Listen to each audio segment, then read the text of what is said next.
Good afternoon, everybody. Welcome to Charlotte New Music Festival again. Today we're going to welcome Kotoka Suzuki. And Kotoka, where are you chiming in from? Chicago. Chicago now. Yeah, Okay, good, good. How are you doing today? pretty good. It's getting really hot, hot out here. Oh my gosh. Yeah, but it's good. Great, great. And what will you be talking about today? So, I'll be talking about sound mainly, and just a little bit of discussion about sound. And I wanted to kind of walk through some of my works and talk Awesome. about my works. All right, we're excited to hear from you. Thank you so much for joining us. Great, thank you. Thank you for inviting me and then being part of this. And it's been really great getting to know a lot of people throughout this week, and this has been really fun. And so thank you. Thanks for Great, letting welcome. me be part of it. So so I want to. So the title I think you saw of my talk is something to do with material sound and form, and the visual manifestation of that and how that affects sound. And I think this is such a big topic, and I just want to start off by saying that this is an investigation that I've been continuing to do. I have no clear answer. It made it sound the title that I have the answer, but it's really about my exploration with this theme and how I'm fascinated by how we perceive sound. So I actually wanted to, before I talk about my pieces, there are some selection of pieces I prepared today. But before that, I wanted to kind of talk about sound in general sense. And to start off, I wanted to play a few very short sound samples. I'm going to share like that. And I think you'll be able to hear my sound files, hopefully. So this very first sound, it's very short. Did you all hear this sound? I hope you did. Yeah. Yes. Okay, good. So maybe um, if anyone wanted to jump in and tell me what it is that you think you heard, I'll play one more time.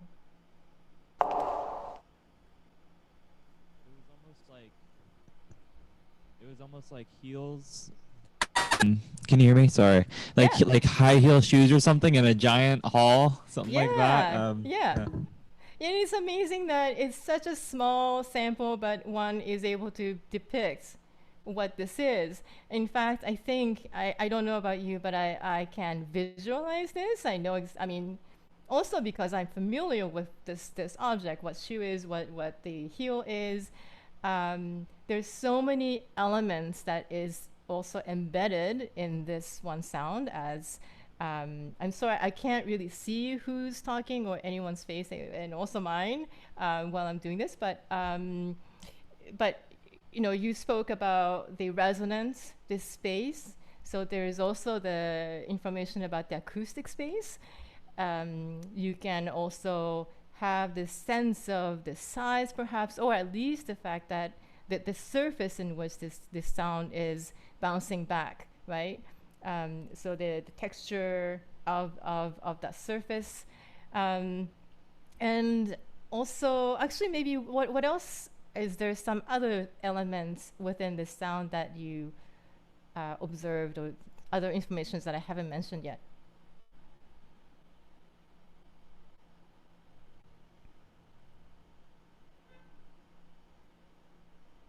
No? So I take it as a no. But I think so. In this, I'm gonna play an extended version of this, and this becomes a little bit more clear with what I'm trying to aim at. So this is the same sound, but a little bit longer.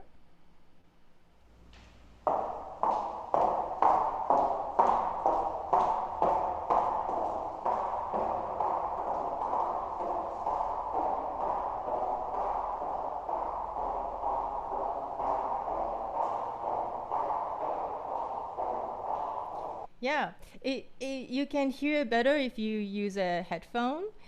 Um, was there any other information that you heard in this one? Maybe the depth of the hallway. Yeah, Or yeah. And also, I mean, this one, I don't know if you were listening with the headphones, but it really gave the spatial sense. It was, in fact, moving. It went kind of from the center-ish, it went to the left from my perspective, and then kind of mid but far end. So there is this, I'm going to say illusion because you never know what really happened, but it gave the illusion of this movement, also this distance, right? And also the perspective of the listener. Where are you in relationship to the sound source? Um, so what I'm trying to say is that there's a lot of information. Another thing, as I mentioned, there's a visual sense of this sound itself. I can see the action. I can see how this object is being hit, at what pace, how far of a distance. All of these things is giving me as an information. So let's listen to another example, for instance. So here is the sound of metallic cap that maybe you heard it, and it's on a somewhat softer surface. And you can definitely tell also the distance, the speed. I'm not smashing it, it's gently put. There's all these action information is embedded again in this one. So I'm just going to move on and share my screen of different sets of sound I want to talk about. Let's see. So here are similar collection of similar sounds, but I think you'll be able to distinguish within the same sound family what this is. So I'm going to play the first one. Does anyone know what this might be? Like a bike thing. Yeah, it's a bike thing. Right. Great. So yeah, again, Thing, very descriptive. Yeah. Sorry to cut you off. Sorry, I think you're saying about the way it was triggered, this sound. And that's, yeah, you can really imagine that. The second sound is this. Oh, wait, so here's that. Okay, second one.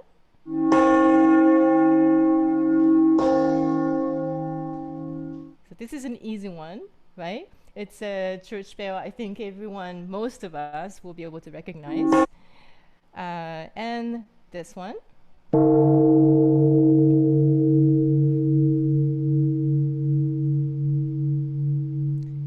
Very meditative sound.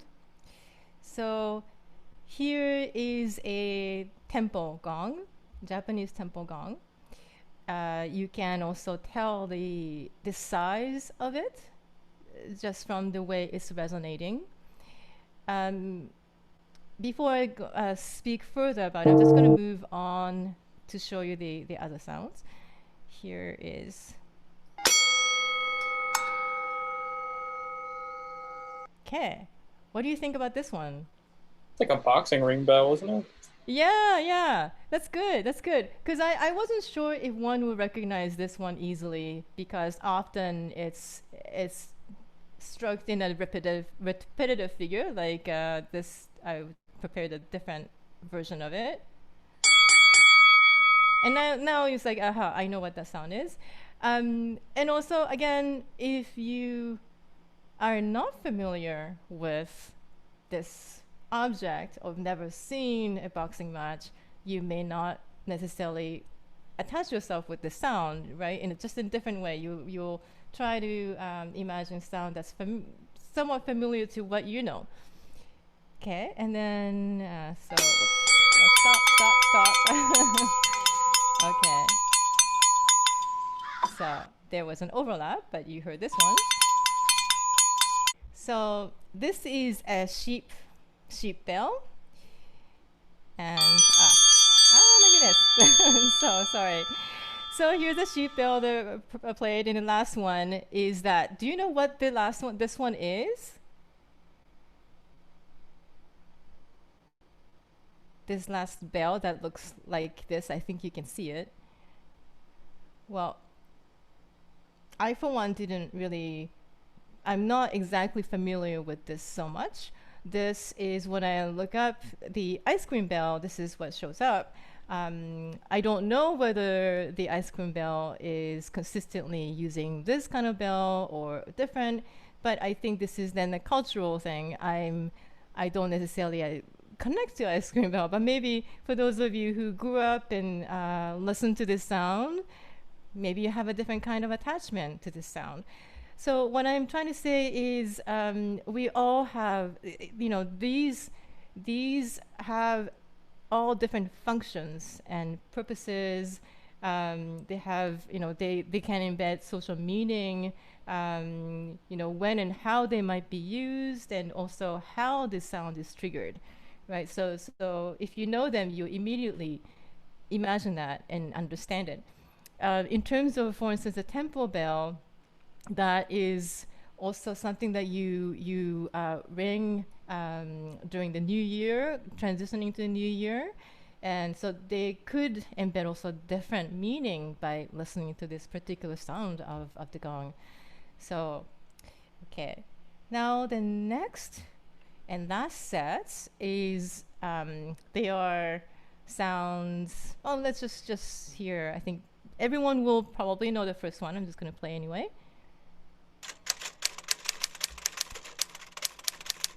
So that's a typewriter, right? And I think even if you've never seen it in real life or never touched it at least, it's amazing that I think most of us know this. There's a lot of reference out there of the typewriter sound. The next one, let's see, make sure that this, yeah, it's not too loud. Do you know what this is? A Nokia ringtone? Yes. Yes. This Nokia ringtone is from 1994. So I know that they have kept the same melodic line and changed the timbre eventually, but this is the authentic, I guess, I think, one of the first ringtone of the Nokia. So, yeah. So then, next one is this. I wonder if you know this.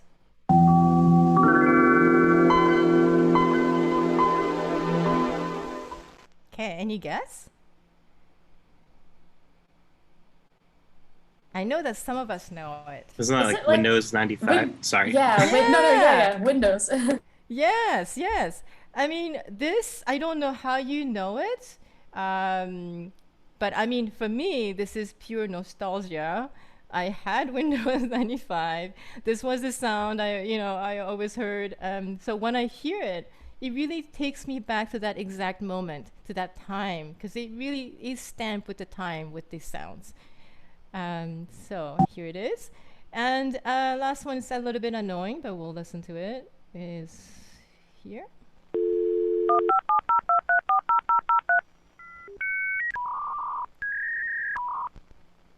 Okay, so yeah, and it goes forever. Any idea about what this is?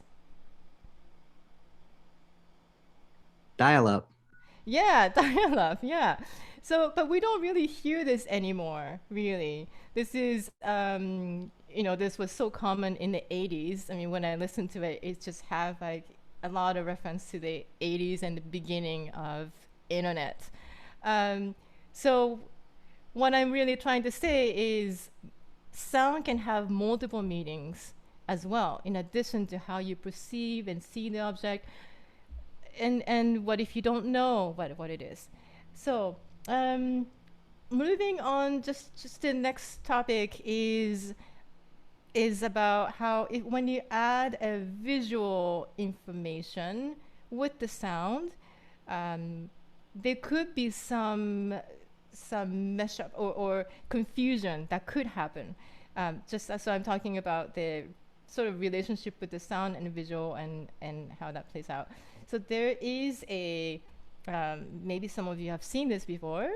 So this is BBC, and the title is Seeing Believing. And who you see Professor Larry Rosenblum, who is teaching at in psychology at University of California, Riverside, and he demonstrates what this is. There was a significant latency when I tried earlier, so I apologize if you do experience that. Ba, ba, ba. Have a look at this. What do you hear? Ba, ba, ba. Ba, ba, ba. But look what happens when we change the picture. Ba, ba, ba. Ba, ba, ba. Ba. And yet, the sound hasn't changed. In every clip, you are only ever hearing ba with a B. Ba, ba, ba. It's an illusion known as the McGurk effect. Ba. Take another look. Ba. Concentrate first on the right of the screen. Ba. Now to the left of the screen. Ba. The illusion occurs because what you are seeing clashes with what you are hearing. In the illusion, what we see overrides what we hear. So the mouth movements we see as we look at a face can actually influence what we believe we're hearing. If we close our eyes, we actually hear the sound as it is. So I think this is an interesting phenomena that, I mean, an example of how visual information clashes and also takes over. I find this quite fascinating. There's also other examples of this, but this is very clear, as you observed it yourself. I'm sure that you were not able to, even though you understood that what you heard, it was really difficult to hear it and see how it was supposed to be, right? So now the last example I want to show you is it's just one of so many, but this one in particular I want to show you because it had a really a strong impact on me when I saw this work and as a student. So I thought maybe why not share this. So I'm just going to play the sound. It's the sound alone.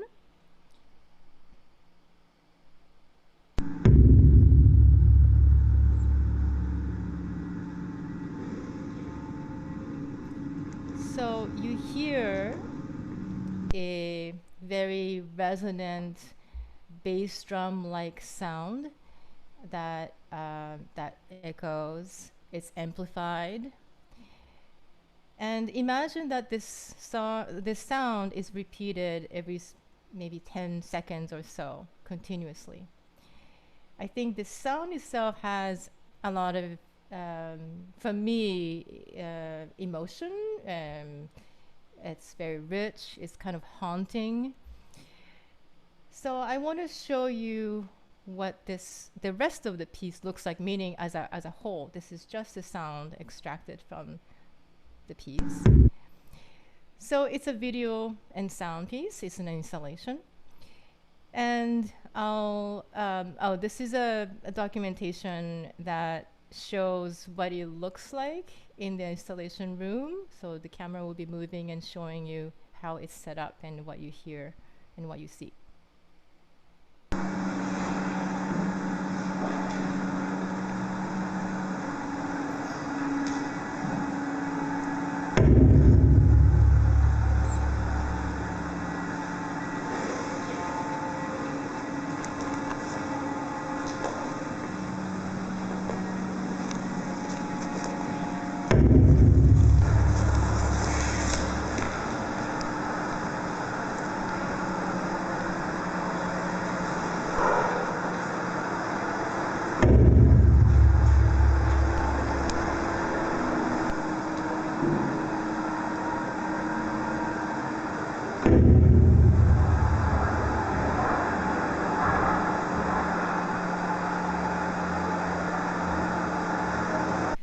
it doesn't show you a really big picture, but you can see the mechanism. You know that what is hitting the drum is actually a drop of water. And this is the layout. This is, oh, so let me go back. Oops. Sorry, I'm doing this. So yeah, so this is a piece by Bio Viola, He Weeps for You, and this is himself standing in front of the video setup, and then you'll see underneath on the floor is the bass drum, or the drum actually, right? And that is being amplified. But on the other side, there is like a almost transparent line between the left and the right image. Other side, there is a projected, enlarged image of the water drip. And if you stand close enough, then you'll see yourself within this water drip. And so, you know, this is when the participant becomes the subject of this piece. And also the enlarged, this motion in which you anticipate the sound to happen, I think gives a tremendous sort of intensity for me. And so these are the things that obviously cannot be, these information cannot be achieved without these visual images. It gives a whole entire meaning to the piece. So moving from that, I want to kind of talk about my pieces. And my works entail both acoustic and electronic music. I often combine both. I'm obsessed with all sorts of sounds. Doesn't really matter, and I like these different kind of combinations of sounds. I also often use some form of visual element in my work, whether it's dance or video or theatrical component. That's where my passion lies. So you'll see that in many of these examples that I'm going to show you. And I'm also interested in how space impacts the listening experience. And so, because with the use of technology, as we talked about, you can give these various type of illusions. And so, not only creating sounds from scratch and coming up with sounds that you wouldn't be able to do it otherwise, or give these illusion of landscape to this movement. And with the use of different speaker placements, you can then really articulate this position of the sounds. And so this first piece I want to start with is, this isn't a quite old piece of mine. It's, I think, 2000, yeah, it's 2002.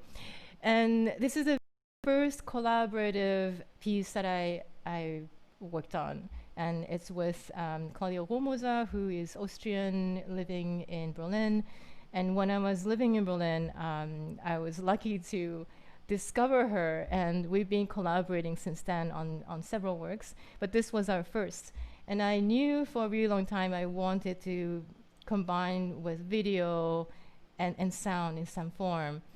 So I was asked to write a piece for this particular space. This is Parochialkirche, in a church in Berlin. And as you can see inside, you can see the sort of demolished surfaces, and outside was also quite destroyed. This is from the war. Now they are renovated and looks quite nice. But it really had a haunting feeling in this space. So when I was asked to write a piece for this space, I actually literally wanted to write something for this particular space. And so the sound sources derive from inspiration from this space. So it's a little, it's got a lot of stone sounds, and I felt like I was sort of drowning being in there. Once I was there alone in the evening, just sitting, just trying to observe the energy, and I really felt this haunted energy. So those are the type of sounds that I collected and manipulated and used. And so did the video as well. But the reason why I want to talk about this is this was the very first piece where I wanted to place speakers in a very particular way, which was to hang a speaker on top of the audience. And I had speakers also around the audience, but I wanted to build the sensation of sound lifting upwards, and towards the end, all you hear is just echo of choir-like sounds just kind of lifting up, and you barely hear it on top of you. And in terms of the video, we had 3 videos. We also wanted to kind of immerse the sense in the sense of space in this place. So we had multiple transparent screens rather than just 3 separate videos, screens. So we had multiple layers underneath it, and so when you're looking from different angles, you saw them as if there's depth to the image that you saw. So we don't have. I'm sorry. I was going to ask a question, and this is like largely practical, but like while we're here, yeah, you were talking about hanging the speaker above the audience and everything, and I was actually wondering how you work that out via like just like legal and like zoning stuff. Like I've always thought about doing that, and I'm like, That's a great question. I was afraid that they would say no when I asked, and I was also luckily not the one who technically placed it on the ceiling. But I did have to get permission. I think I worked with the director at the Technical University in Berlin, the former director, Volkmar Heinz, and I think he was the one who navigated for me. So I don't have a particular answer to that, but yes, I think it really also depends on how high is it? Does it have any structure to be able to hang something? Particularly in this case, I think they had to. There was something that they had to build so that you can hang it, and so yes, I think you. Yeah, there could be some also legal issue with space that you're working with. Well, I mean, it just makes sense. Like, I guess like the core of that was really helpful as an answer is just like to be collaborating with an institution that already has the infrastructure to do these things. Cause yeah, I'm sure they were like, oh my goodness, what is she asking? But I think, if you have some specific goal, I say try to achieve it as, try to push it as much as you can. And if the answer is no, it's no. I've had numerous occasions like that too. I had a vision, but the technical resource of the venue wouldn't allow me to do it, and you just have to come up with a different version. So moving with that, I wanted to talk about the different kinds of spatial arrangements that I work with and fascinated by. So this is a piece called Automata Mechanical Garden. And this was dedicated to Volkmar Heinz, the former TU studio that I just spoke about. And he was retiring. This was, I think, in 2010. And I wanted to give him a thank you gift for retirement. And he started with a very miniature piece, but he expanded to a much bigger piece. And it was to be presented in this in space that I'll show you later. But just to start with my inspiration for this piece first, I was really obsessed with mechanical toys and automata, particularly. There are just so many amazing automata, especially with this area, this time period that you see. And this one is a mechanical duck, and it operates as all of these things operates as if there's if you see inside of the music box, that's how it operates. And they were made by this very amazing craftsmanship of a watchmaker, and inventors, but watchmaker with such precision. So there are multiple of these automata that I decided to kind of research and collect sounds from. Like some of them are from the internet, but I think I embedded so many sounds that you won't really hear if the audio sound is not so great. You really I think you can't really hear it. So as I was preparing for this talk, I've discovered finally a video demonstration of this duck, which I wish I had when I composed this, but I wanted to share with you because if you don't know this and it's just mind blowing. Here is, oh, and by the way, the sound that you hear underneath, I think that's all just not real. You'll see what I mean.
So how amazing is that? I mean, it's incredible knowing when this was made.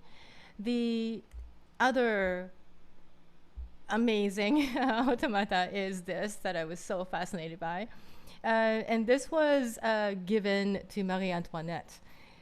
And there is a video that I found that shows you the first one, the inside mechanism, and then the second one, the actual playing. So here is, so it's you'll see the more exposed version of this woman.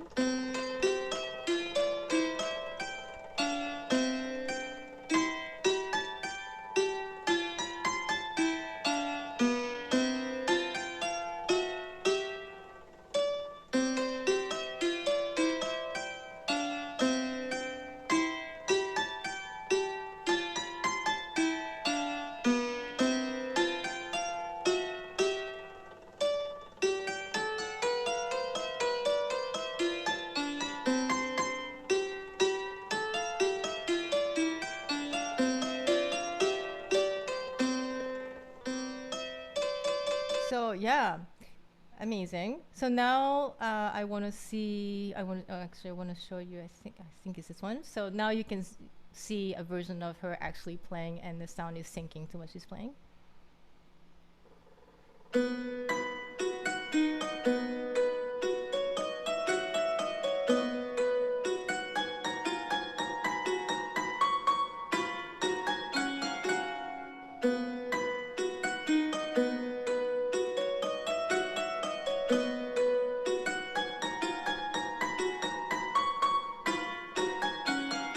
I mean, it's amazing how just even the head, and there's an expression, even though the face is not changing, there's certainly an expression that's revealed from how it's programmed. So this is a space that I knew that this piece was going to be presented at and premiered at. And this is Elisabethkirche again in Berlin. And this system that you see is with the Beast sound system from the University of Birmingham in UK. And this is a kind of transportable multiple speaker setup where you will have 100 and plus speakers. And in this particular event, I think there were about 100 speakers.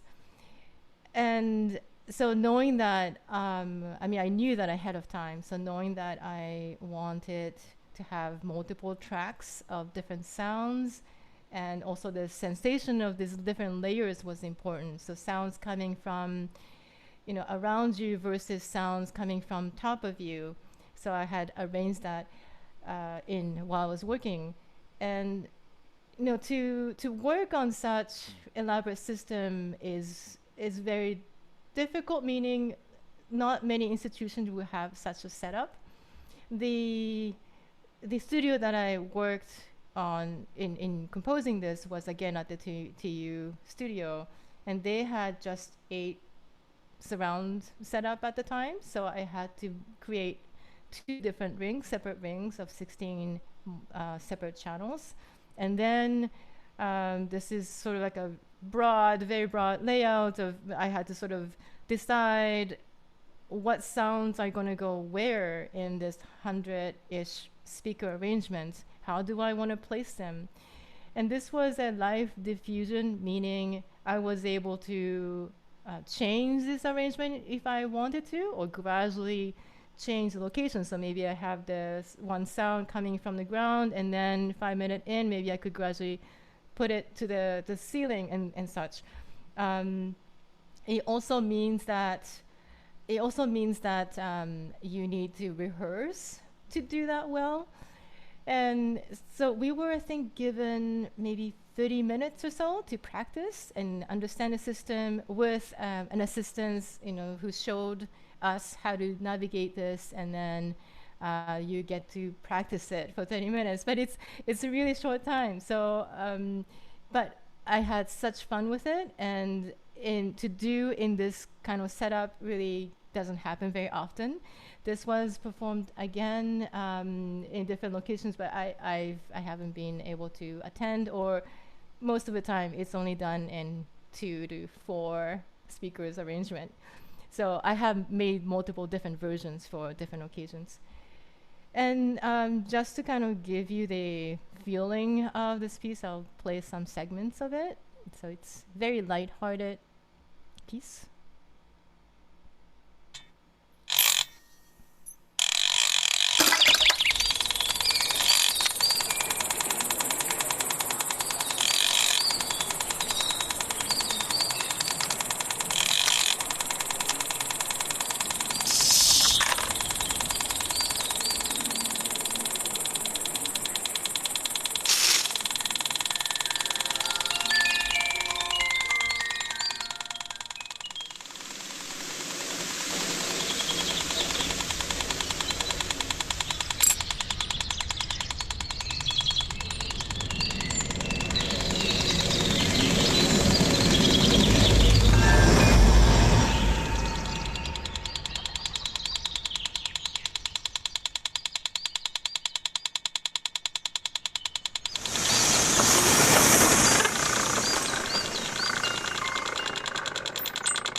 Things are just continuously moving. It goes to a different section, and with this, I have used again multiple samples of these mechanical toys and such, but also synthetic sounds. There are sounds that I really wanted very clear, crisp sounds that I feel you can't really achieve with recording samples. So some of them are synthetic, and maybe I can show you here. You just hear this mechanical sort of little ball-ish that's inspired from the duck, where with the little little little bead that you saw in the earliest video. Here it is. Can I ask a question Oh before yeah, you start sure, the of course. sample? Yes. Can you talk about your process for mixing this down into a stereo kind of thing that I'm hearing? Like, Yeah. Yeah. So yes, it's yeah. I mean, you just sort of have to imagine the stereo being the 8 channels, right? Or the two rings. So it's really I think I mean I had to really remix it, understanding this is a different version. Um, and then I just sort of panned it in a sense from the extreme left to extreme right in a circle circle as you speak in different angles. I think you can you understand? oh yeah, no, totally. Yeah, no, I've seen that as a solution and being like, I'm just gonna do my own mix. I've also heard people putting like an XY setup in the middle of the hall to just try to like emulate that, or putting an Omni. Yeah, Yeah. I see. Yeah, I think for instruments, I think that would make more sense. I think in this one, for me, this one really had to be. I didn't want to lose any sound quality, and I think if you do that, I think it would be difficult to achieve. But but yeah, when you come up with these different versions of stereo to quad to 8 channels and more, I find myself modifying a little bit that sounds the best for that that version. Um, Yeah, no, and that makes a lot of sense to me. I've always like kind of leaned that way aesthetically myself because it's like you really lose control when you just stick a mic in the room. Like, yeah, yeah. yeah, And I show you another example that answers that question a little. I mean, in some ways, another way I did was yeah. So yeah, but thanks for that question. It's always um, yeah. I mean, with electronics, it's I find myself creating always with regardless of what piece I'm writing, multiple versions because you never know what they ask, and the more speakers, the better in this case. So I have that ready, but sometimes they say, "Oh, we can have 16. Can you make the 16th, channel version?" Then I have that ready to go.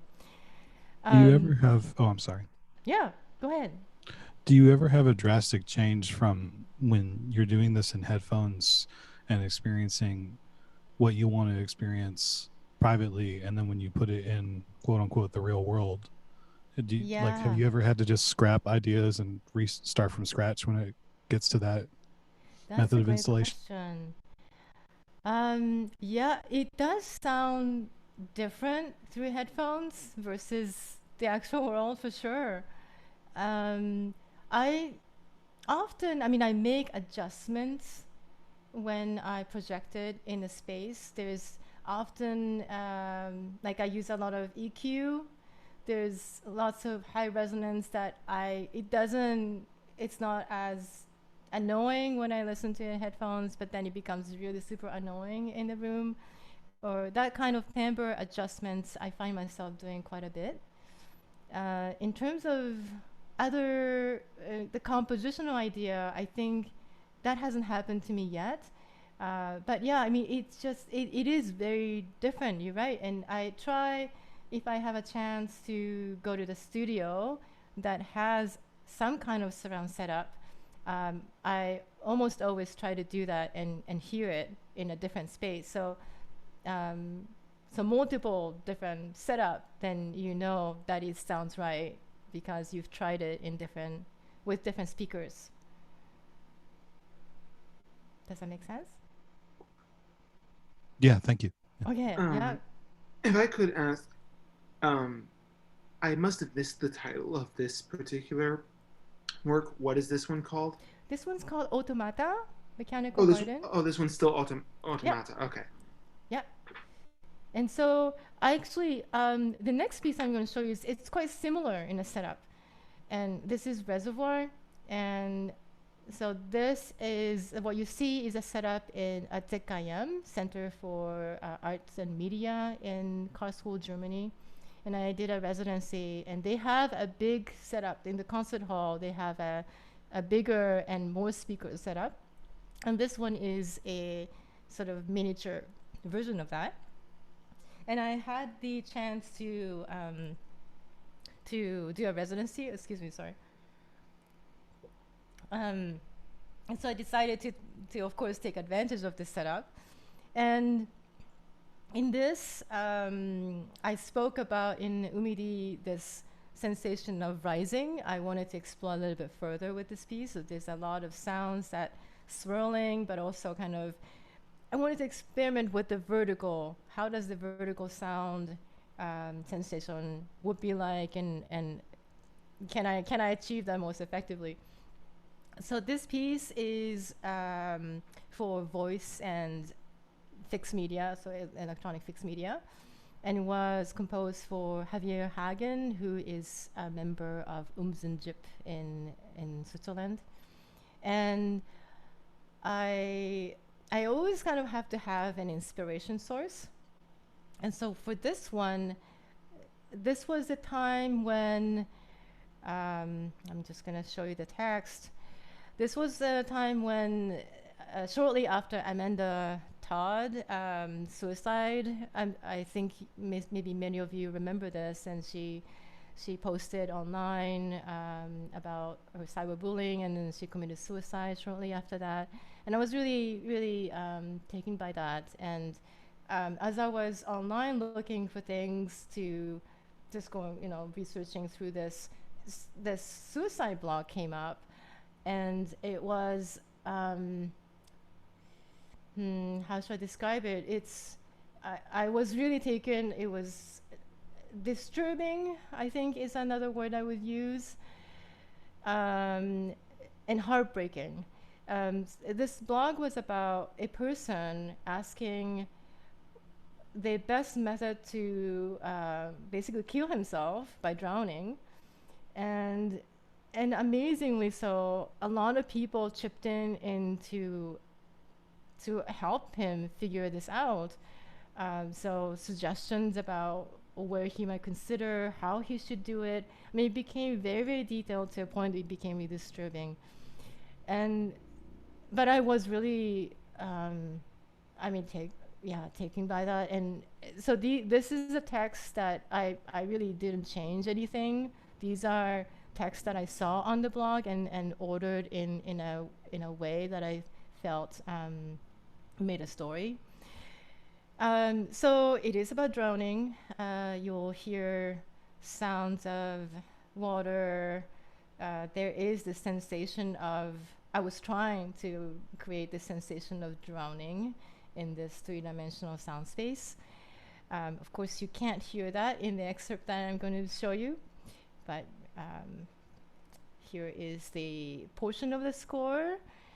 And I just wanted to play it just a little bit before this. This is after, there's an opening, there's like a electronic solo, which goes like crazy and wild, and then it subsides, and then the voice officially enters.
Suggestions.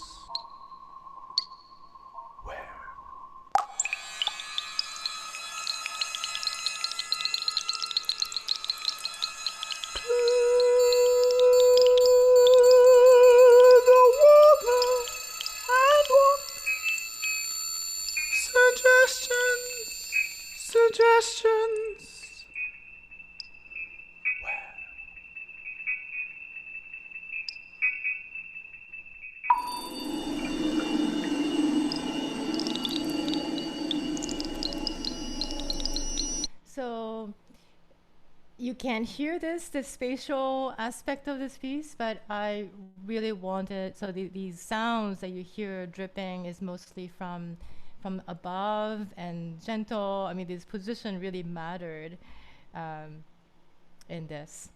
But I think, maybe, I hope you get the sense of it. So, and if there's any question, I'm just going to move forward to the next piece. And you can always ask me questions afterwards, of course. Is that my fascination with sound resonance and movement and perception is something I'm interested in also for purely acoustic instruments. And so this was a piece for Mendelssohn Chamber Orchestra in Leipzig. And it's in 4 movements. And some of them, the first movement, and I think it was the last one, have electronics with it. And what I was trying to achieve was this sensation of sound sort of moving from front and back as the audience is sitting. So there's like a wave of sound swishing, and then eventually it goes to the stage and to the performers, and they all start picking up the sounds and perform. So this was the image I had of the opening of the piece. And then it's inspired by Matsuo Busho's Oku no Hosomichi, which is the translates the narrow road to the deep north. And this was written after his journey through the original Tokyo, which was Edo, to the northern part of the main island between 1689 and 1691. And he, after he returned, he spent 3 years writing this, but he describes the beautiful landscapes and people he met, and it's really beautifully depicted. So I wanted to kind of I was inspired by that writing. And so maybe I'm just going to play just the opening. Maybe you can imagine this sensation, that how it might feel like. Just a little bit here.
I think you get the sense of sort of the sensation I was trying to achieve.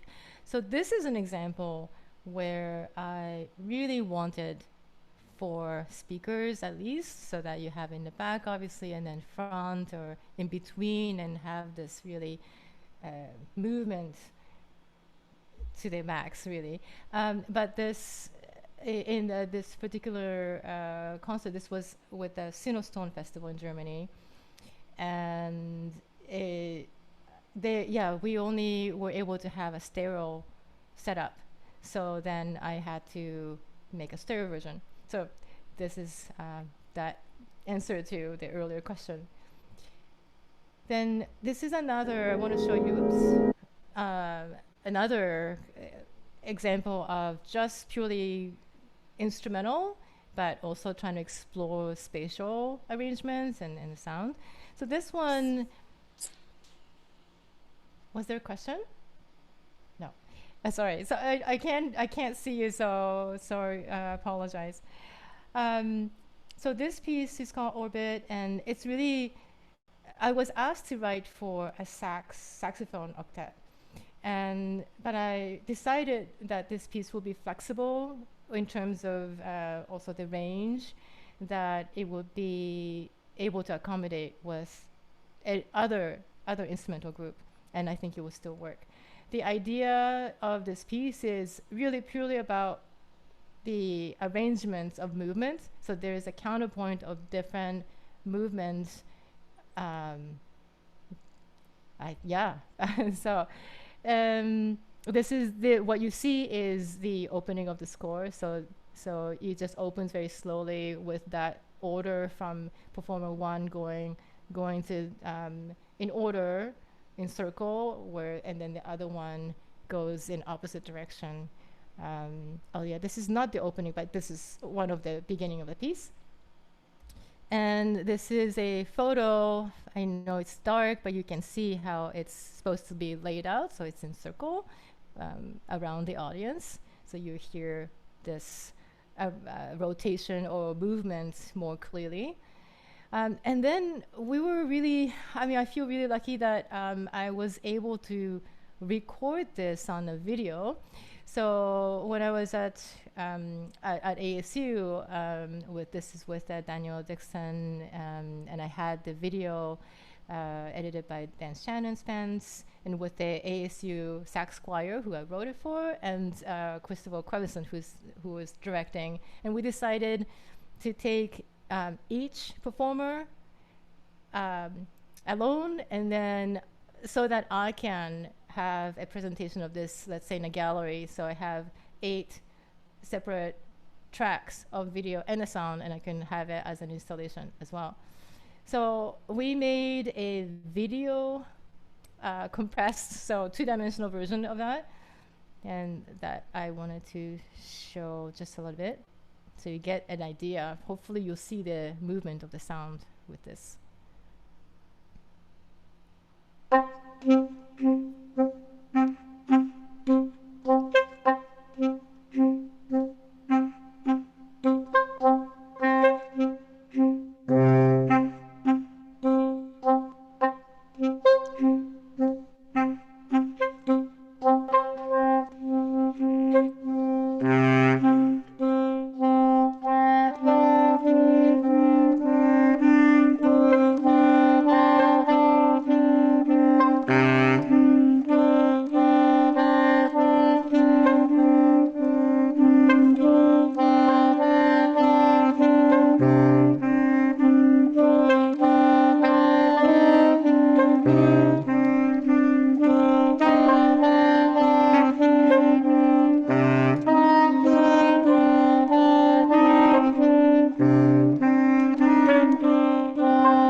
I think you can visually see what you hear, and especially if you wear headphones with this, I think you're able to hear more or less this rotation, like illusion of the movement in space.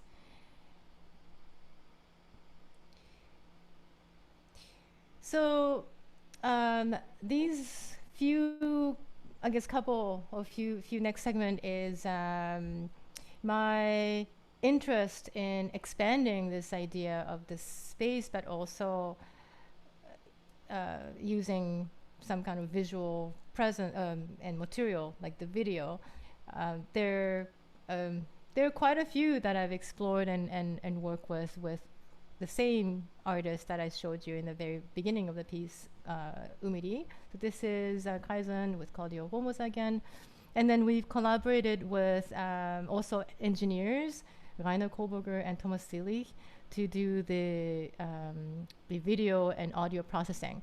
This is an installation, and it looks like this. And you have a monitor, and you have a I guess the participant, just one person at a time, and we had multiple cameras, video cameras, to capture the hand movement, and we also had surround sound. This was just 5 speakers, but you still had the sense of sort of depth, maybe front and back.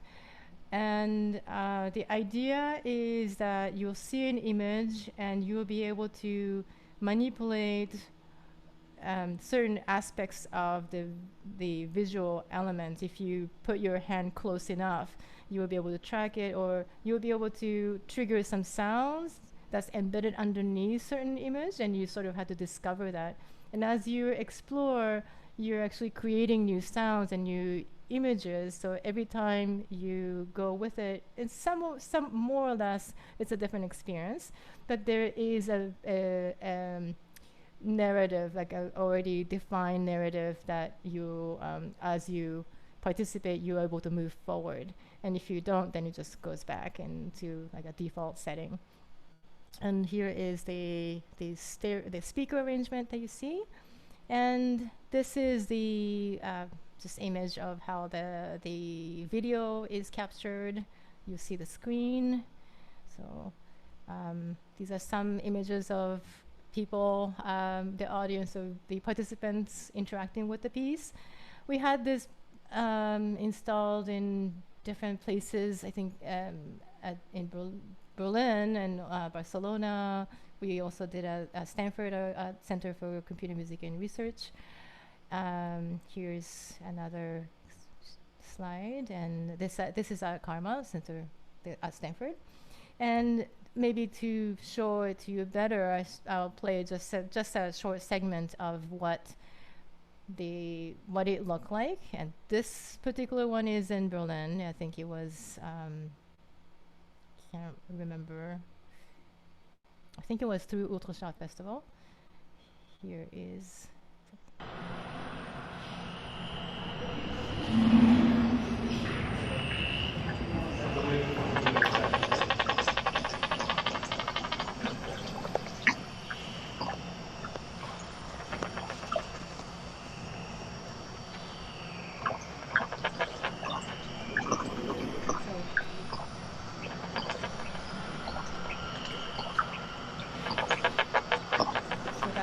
Image of the sound that's being triggered and moving and capturing your hand movement.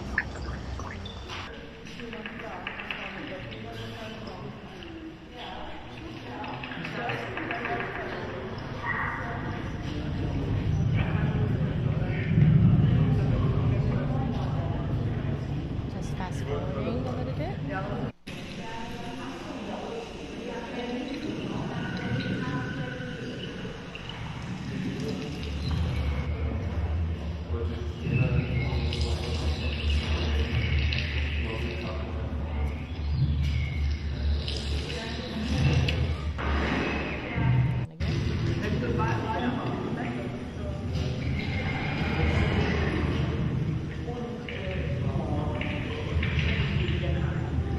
You get the sense. It was really interesting to see how people interacted with it, and sometimes it was in a way that we didn't expect them to interact, and so it was really interesting experience doing this. This was really my very first installation of this kind.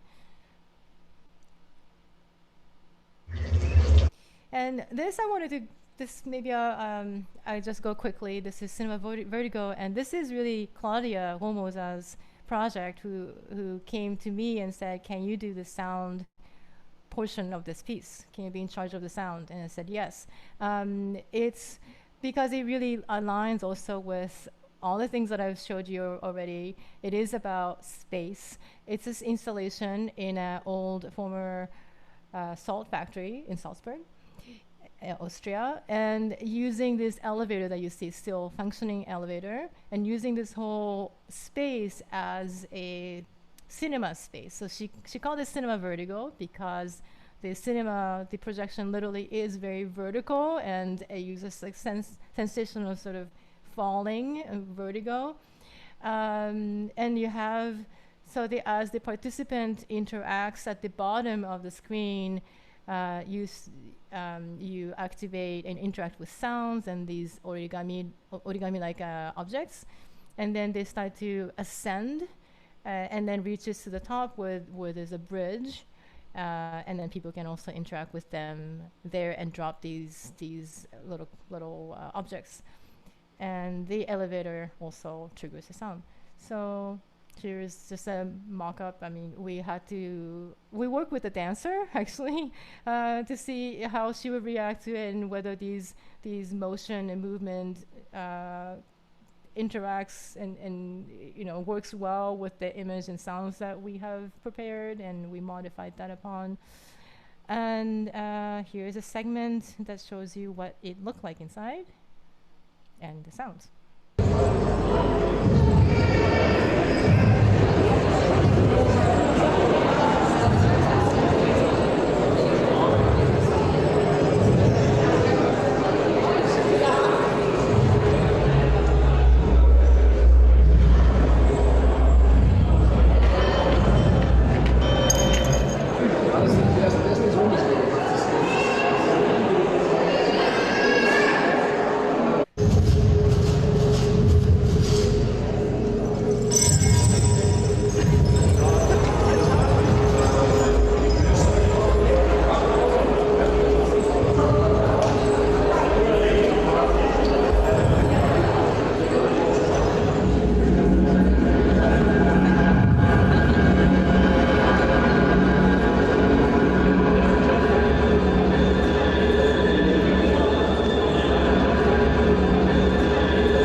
I think you get the sense of the piece.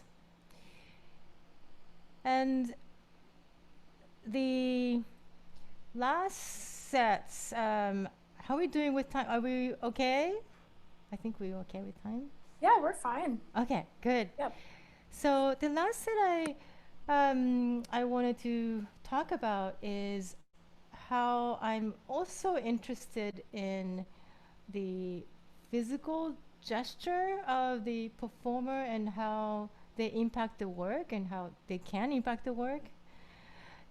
This is one of the first experiments I think I had, symmetry for piano solo with electronics. The second movement, it's only 2 movements. The second movement has electronics, fixed media, but the first one is pure, just piano solo.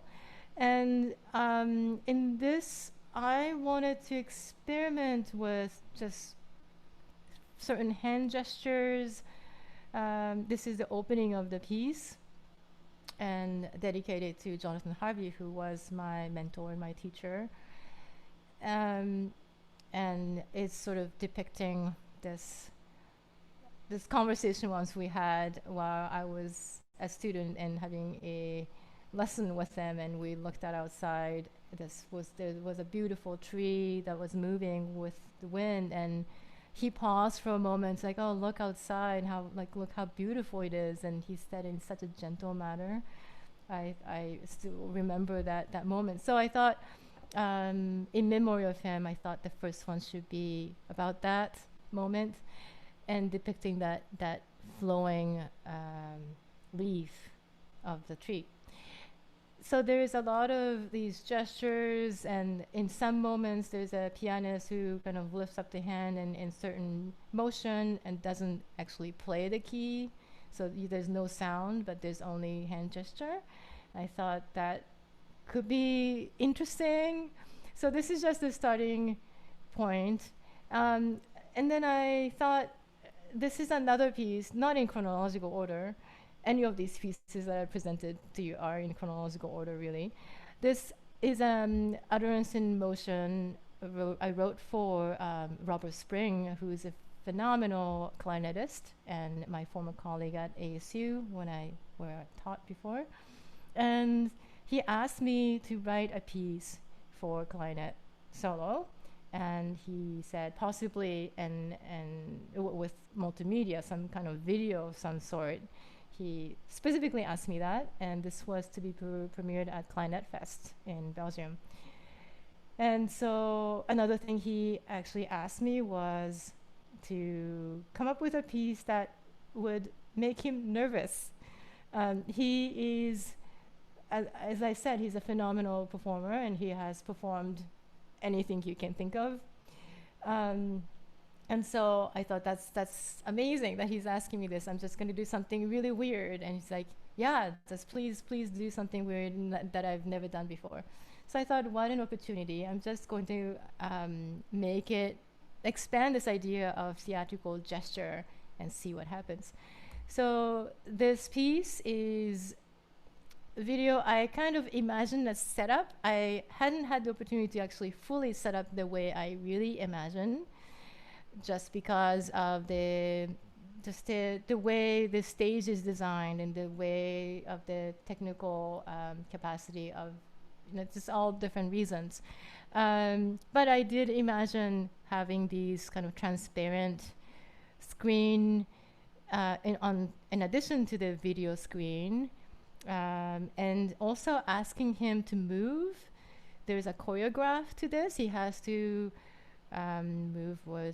This is the first page of the piece. So there's a lot of word descriptions, but you can see that the clarinet motion, there's TCB, and that refers to top, center, and bottom, and that being the angle of the clarinet in proportion to the body. So bottom meaning almost parallel to the body, center being almost like perpendicular, and top being really increased as in top.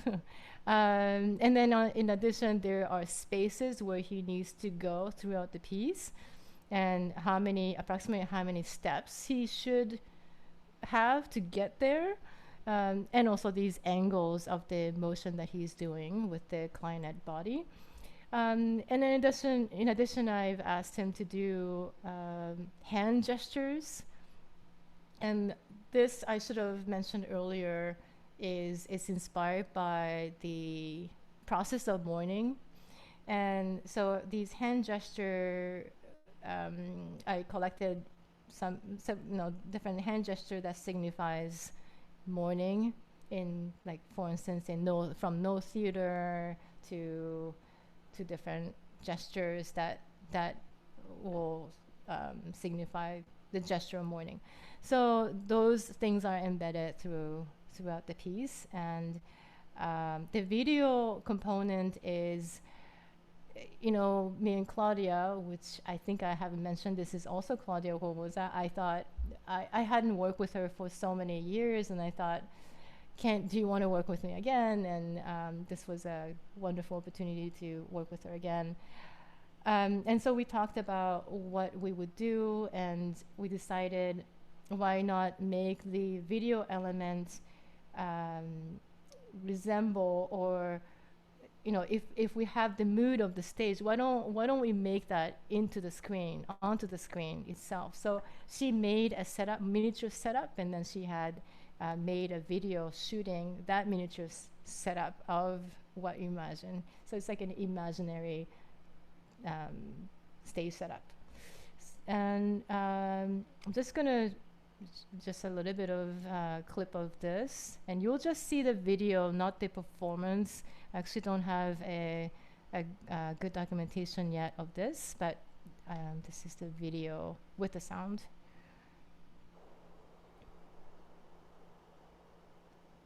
It's very quiet.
I think you got the sort of the atmosphere of this piece. It does get richer, but it's gentle in many ways. Related to that, the last set of pieces I'm going to show you is similar, I guess, in nature. I would say very gentle. In some ways. This is In Praise of Shadows, and I wrote this 2015. This I was asked to write a piece through the Contemporary New Music Festival at ASU, and I thought at the time I was reading Junichi Tanizaki, his In Praise of Shadows. It's an essay, a beautiful essay, talking about Japanese aesthetics, but really more about how the incorporation of the Edison light that came in just about when he was writing. This is 1933, and how that has changed Japanese aesthetic, and yeah, how that's changed it and impacted. Because when you, and he talks about these, for instance, the Japanese lacquerware that you drink from, you often see beautiful ornaments that is drawn in gold motifs and such. And these are meant to be shimmered and reflected from the candlelight. And a lot of things are meant to be lit by candlelight, traditionally speaking. And so this artificial light, when it came in, it changed things. How what does it do? And so this was also more of like a question of an essay, a beautiful one if you haven't read it yet. So I was really inspired by that, and I decided to write a piece about it. And this one in particular I was drawn. I could relate to that in a modern world, with how the technology has also influenced our culture, and especially when it comes to tangibility of things. And that's why I decided, why don't I use something as simple and maybe basic, but something that almost anyone can relate to. That's this kind of fundamental object that's universal. And so I decided to use paper for that reason. And all the instruments derive from the construction of paper. So you see, it's supposed to be performers, and they have all these like paper chimes and paper sticks, and you have like a mop-like object, a big one with the second player. The lights and everything, I'm very specific about it, so I wanted this specific arrangement with the light. This is the collection of handmade paper instruments that I made. And there are some also recorders you see in number 6 and 7. 7 is just a large version, like a closed cap, version of the same thing of 6. So, with if you construct it in a correctly right way, I made several attempts to do it right, but you can actually create a recorder out of paper, and then you can also punch holes, so you can create scales out of that. It's very difficult to create sounds, but once you get it, it's actually quite beautiful. And so you have all these different kinds of instruments, and it's with electronics. Again, fixed media, and the first page looks like this, and you have the timing. And this one also has a very specific way that I want the performer to move the paper. If you have a sheet of paper, I want it in a specific way. I want it to look very gentle. I want it in a certain direction and such. So I try to articulate that.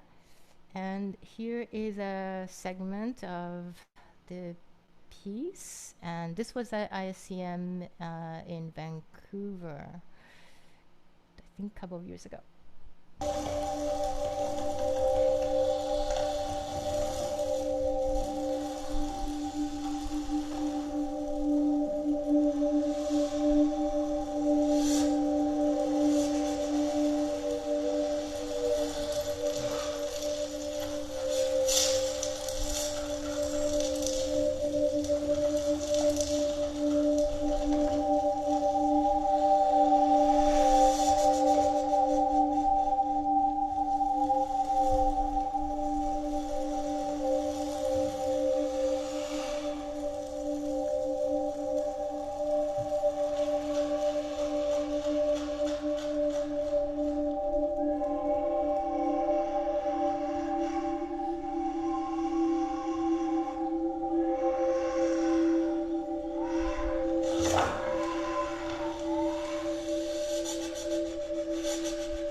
So I'm gonna stop there. Yeah, 2017. And then I think I just want to talk about just one last piece because I want to give enough time for the Q&A. Is a sequence to the In Praise of Shadow. It's a series. I'm in a process of making various movements inspired by the same essay from different elements from the same essay. So this is Horizon for 3 music boxes. And in this one, there is the same theme of using paper, but it's really, it's a very different sounds that you're about to hear. This one, literally, the empty spaces, right, becomes very present in this piece. This I was inspired by children of war, and I collected children singing from various different countries and embedded that, and I actually use those melodic lines and manually punch the holes and to create this piece. Lots of pain, manual labor, but I really enjoy it. Going back to my obsession with mechanical things, this is in a way pure joy for me. And this is how the setup look like. This is also ASU, the New Music Ensemble, performed it, but it was premiered at the 21C New Music Festival in Toronto, Canada. And what I think wanted to explore is how this paper is fed, and how do you visually see that?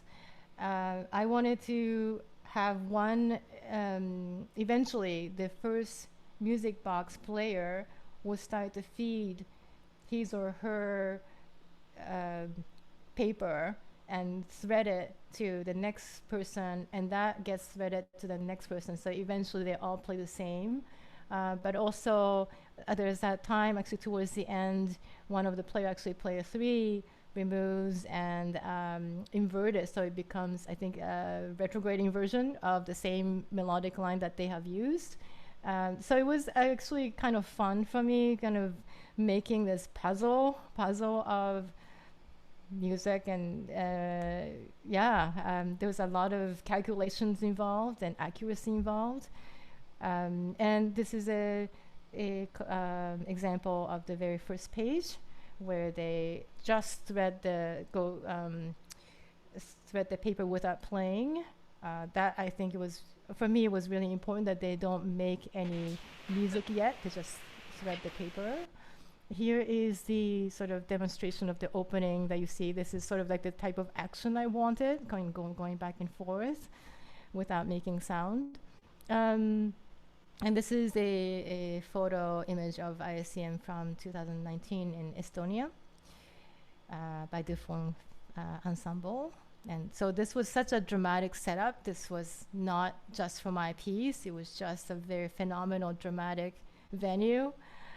And the close-up of one of the performers that you see there. And I have a segment of the ASU New Music Ensemble playing this. So here's the example of that. Maybe I'll just play from here.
so forth.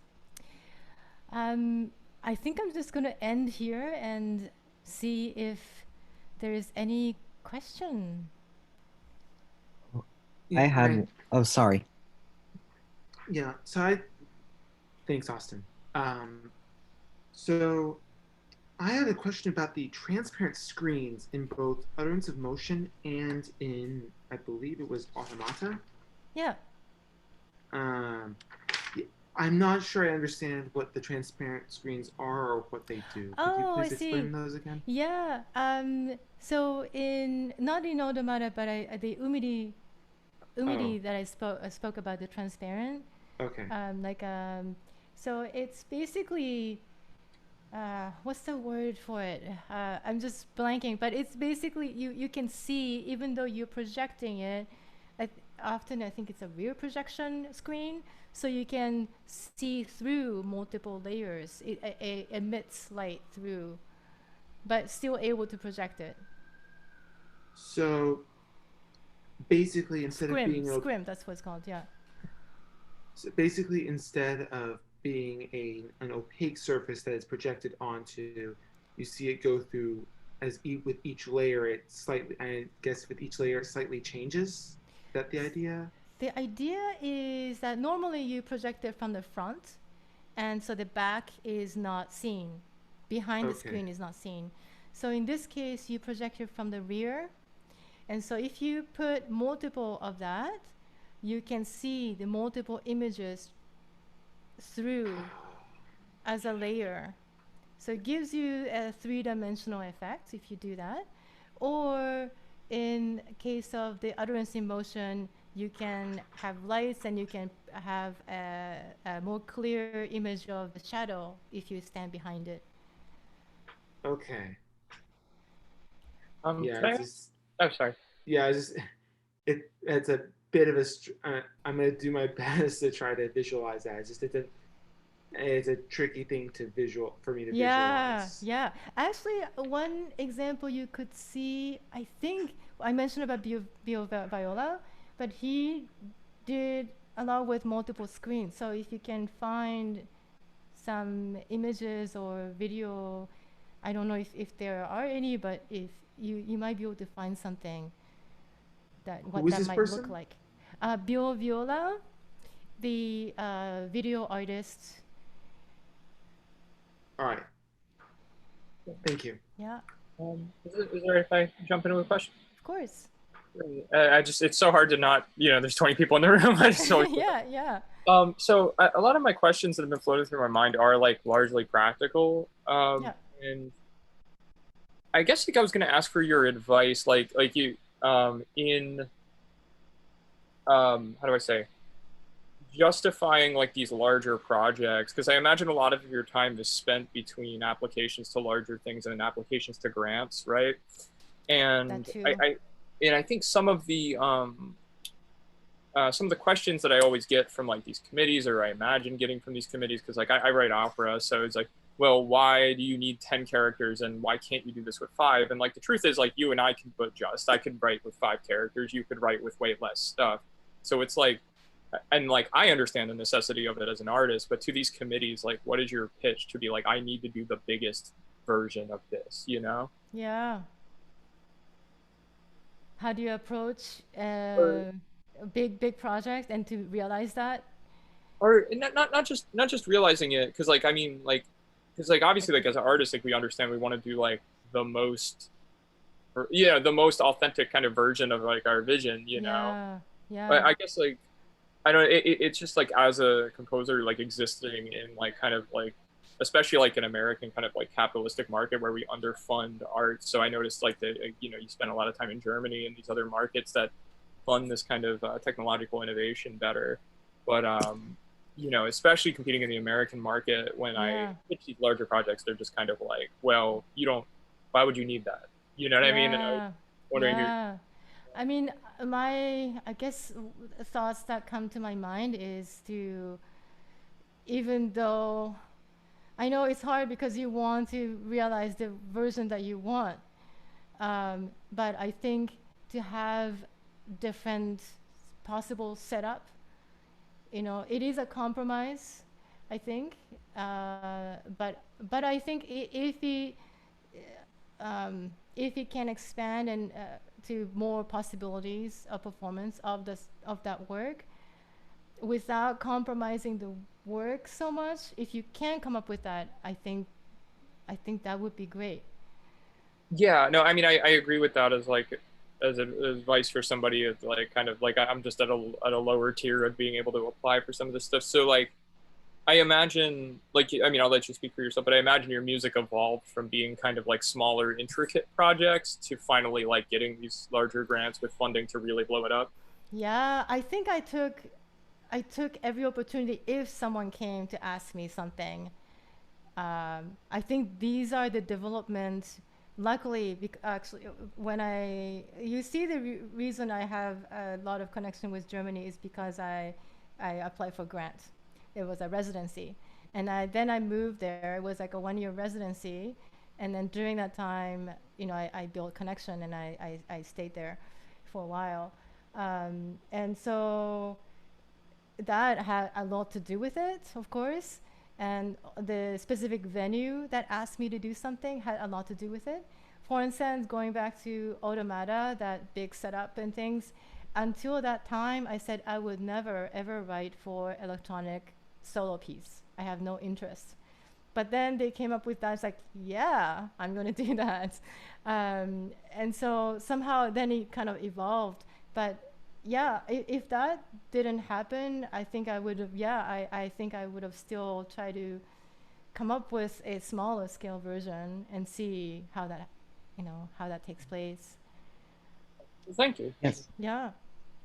I was wondering if I could ask a question, particularly about your use of the art of subtlety. I find that when I'm experiencing your work, there's like such thoughtfulness and consideration to like how these gestures and sounds like develop through time, and how like you have these like a lot of these intricate details, and they end up combining to like give this like whole dimension that is like the effect isn't subtle, even though that there's the art of subtlety. It's give this huge impact. And I was wondering about what if there's any what kind of considerations go into your process and sort of organizing these details into creating this experience. Yeah. Thanks for that question. I am pretty meticulous. So I do have to have the whole plan ahead of before I start, and that goes the same with purely electronic piece. I have to have everything planned, um, more or less, right? It's flexible, but more or less. And I mean, I think, I mean, don't know. I guess I always ask myself, like, do I really want this? Do I need this? Does it make sense? I mean, I ask myself a lot of questions. In fact, before I start a piece, the process before that takes a really long time. And then once I have everything ready and I know my concept, what I want to do with the sound, I have everything planned, then actually working on it is pretty fast. So I don't know. I think that's the best I can answer with that. But does that kind of? I hope that gives you some. Oh, thank you. Yeah. And if no one else has a question right now, I just had one more about the or just like, and I think that I always try to ask anybody who does a lot of collaborations this, but just about your process of collaboration and like some good advice on being a good collaborator and keeping artistic vision really still authentic. Good question. Very good question. I think there's a reason why I tend to work with the same person who is like a great friend. But I mean, I've also collaborated with husband, who is a visual artist, and he has done sound installation, and I've done the sound for him. And it's always I have done a lot of collaborations. I think only one of them failed. I would say was not the best collaboration. And I think the reason for that is because it's all about communication. And what I thought I was providing was not clarified as to why that did not work for that person. So unless I know that, so it's really all about communication. And also there's aesthetic. So I think before you reach out, I mean, you could take a look at their work and have some kind of idea of the type of work that they do. Sometimes it's also exciting that their aesthetic is really, really different from yours, because it can come out something that you haven't really imagined before. Magic could happen. So that's what I like about collaboration, because you don't know what it's going to be in the end. And there's a lot of flexibility on both parts of all the members of collaborator, and willingness to be flexible. Thank you. Sure.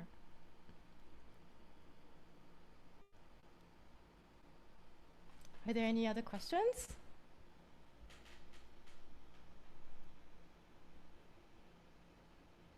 I think that's no.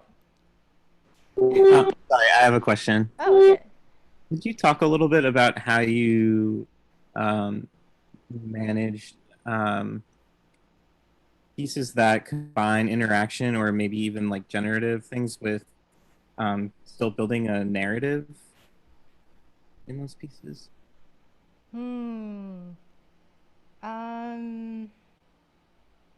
Yeah, with the interactive piece for performance, right? For like instrument plus electronics. I'm thinking you're talking Kreisen. Oh, okay. So it's kind of interactive, but also there you said there is still like a narrative involved. Yes, yes. I think so for installation like that, and for something that asks the participants to uh, to influence the work, you have to have, I think it works best if you have a frame that is composed. So you have to give a frame that's composed, but then within that it could be very flexible. And so in this case, in each moment, I could arrange in any way I wanted. So I could have maybe the corner, if I see this fish moving, or actually the tadpole moving, I would track that, and underneath I would embed a certain sound, or different sounds, right? But then as a whole sequence, it's actually kind of fixed. And then if you move forward, then the next segment is always the next segment. But once you get there, then the elements that you can interact with, or the sounds that you could trigger, that's up to the participants to, and it depends on how they do and what they do. So, but I do think that you kind of have to have a framework. Otherwise, it's going to be very random, unless that's what you're going for. But I think I wanted a structure. I want it to be somewhat of a composition piece. Great, thank you. Sure.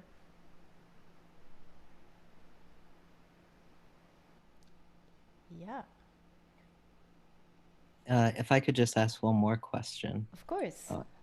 When you were mentioning system and sort of the structure, a problem, and I brought this up in another recent talk about dealing with like the dogma of a system, and sort of like what degrees of arbitration you might sort of accept within the system, and sort of fighting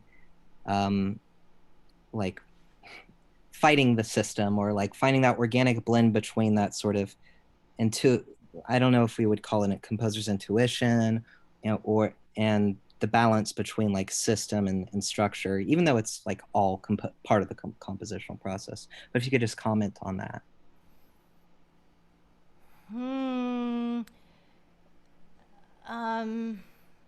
I think, I mean, I maybe I'm not answering the question directly, but I think it depends on what you want.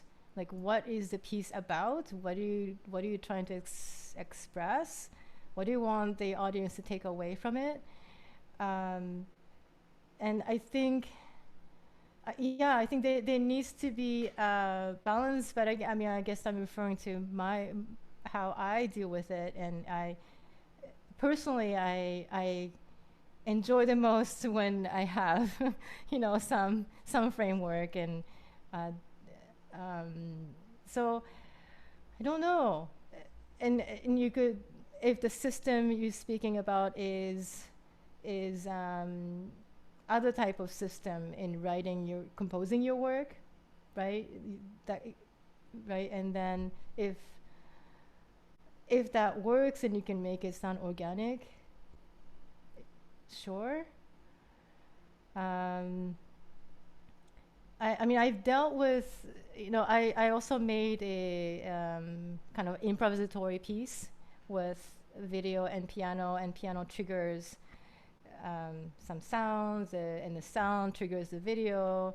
And one of the movements is the pianist to kind of improvise. I gave like a framework, some gestures and motive and pitches to use, and I made some descriptions. And the pianist follows a certain image, so she has to look out what image pops out, and then she has to play within the set of restriction. So actually, I think it took me a while to feel comfortable with giving that kind of flexibility and feel like it's still my work. But I think there's also, it's fun. You know, if other people can be involved in the process of making this work in a different way each time, that could be really exciting. Thank you. I appreciate it.